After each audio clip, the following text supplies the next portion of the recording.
Itu penjelasan yang sangat manusiawi. Mungkin habis ini di episode 2 mau emosi tapi udah lebih mindful kali ya. Kayak oh iya ternyata berat juga sih jadi Gina gitu ya. Alright, kita langsung mau ke istri sah dulu. Kak Marsyanda silakan.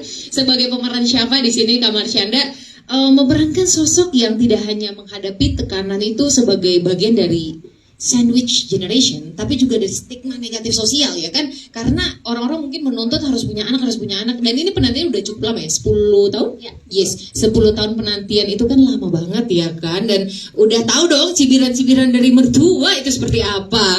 Nah bagaimana hal ini sebenarnya mencerminkan perjuangan banyak perempuan di Indonesia dari kacamata Kak Marsyanda, silakan. Sebenarnya yang Syafa alamin itu ya betul ya dialamin oleh banyak sekali orang di timur, karena kultur ya di Indonesia kita bahas deh gitu. Kita semua itu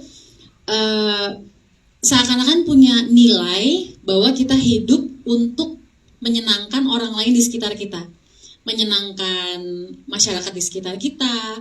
Kita nggak boleh menentang nilai-nilai yang dipegang sama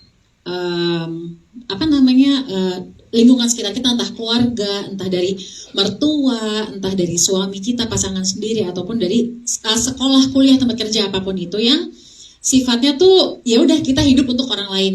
Jadinya Syafa tuh kayak over baik karena tidak pengen berbuat salah dan selalu pengen menyenangkan orang lain sampai over limit gitu.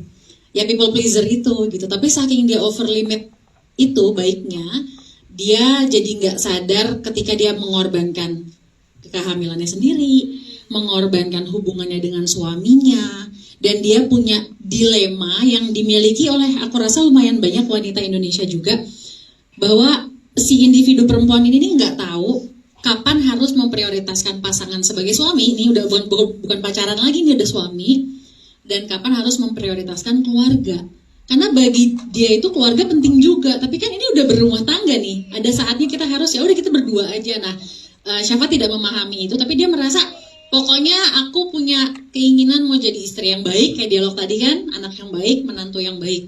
Tapi kok kalau over jadi bumerang buat dirinya sendiri gitu malah. Berarti itu dari peran Syafa kita bisa belajar tentang prioritas juga ya. Bahwa kita nggak bisa menanggung segala sesuatu, kita kan hanya manusia biasa, bukan superhero. Bukan superhero, bener. Kasih tepuk tangan dulu dong, keren ya. Ini tepuk tangan untuk menyemangati diri sendiri yang kadang-kadang terlalu baik sampai lupa memikirkan diri sendiri. Oke, kita langsung geser ke sang suami ya. Sang suami ini sebenarnya kalau kita lihat Rangga ini tipe yang suami idaman juga sih sebenarnya ya, kerjaan baik, juga sayang sama istri. Cuma mungkin sepertinya ada sisi-sisi anak maminya sedikit mungkin, atau kurang tegas dengan orang tua yang ikut campur. Gimana tanggapan Rangga sampai tanggapan dari Kak Dima sendiri tentang peran ini dan orang tua yang terlalu ikut campur? Ya, aku setuju. Sebenarnya bukannya dia gimana? Karena Rangga itu anak tunggal, dia hidup bersama ibunya. Yang namanya anak satu-satunya, pasti kan semua orang tua pasti ingin yang terbaik buat anaknya. Apa yang orang tua pekerjakan pasti untuk anak-anaknya. Karena anaknya hanya satu, jadi semuanya diberikan ke Rangga. Sampai akhirnya Rangga sendiri sampai tidak tahu apa sebenarnya yang ingin dia tuju dan cita-citakan. Jadi semuanya memang udah disiapkan oleh orang tua sih. Sebenarnya itu. Oke, setelah mendengar penjelasan dari Kak Dimas tentang tokoh Rangga ini, kita jadi relatable juga. Ya berarti sebenarnya ada pressure tertentu dari mertuanya juga. Karena kan ya sebagai mertua gitu ya, atau ibu dari Rangga, kan pasti pressure juga, anak cuma satu. Dari sinilah saya mendapatkan cucu. Kalau nggak dari sini dari mana lagi gitu. Betul. Kan.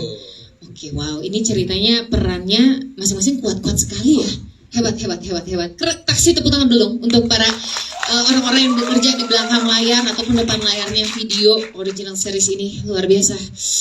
Terasa beratnya ya. Kita lanjut lagi untuk Maria, silakan.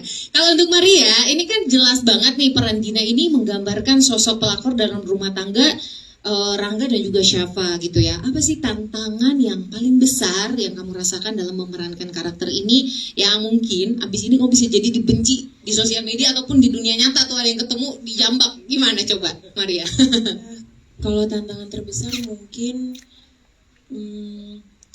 aku ingin semua yang nonton punya empati lebih aja sih ke karakterku, ke setiap karakter, karena tidak langsung menghakimi, karena ada motivasi kuat dan cukup sakit kenapa Gina melakukan hal yang Gina lakukan gitu. Karena tidak ada sosok ayah itu, makanya dia kehilangan arah, jadi mengarah ke sesuatu yang keliru yang emang tidak saya benarkan. Tapi aku ingin itu sih, penonton lebih berempati dan melihat jelas sisi kekosongan yang Gina rasakan. Aku pengen itu nyampe aja sih. Oke, berarti dari peran Gina ini sebenarnya Maria juga ingin membuka gitu ya mata penonton bahwa ini loh POV anak ini kenapa dia bisa sejauh ini loh gitu. Iya, iya. Alright. Semoga itu bisa jadi templakan untuk kita yang ke depan akan menjadi orang tua.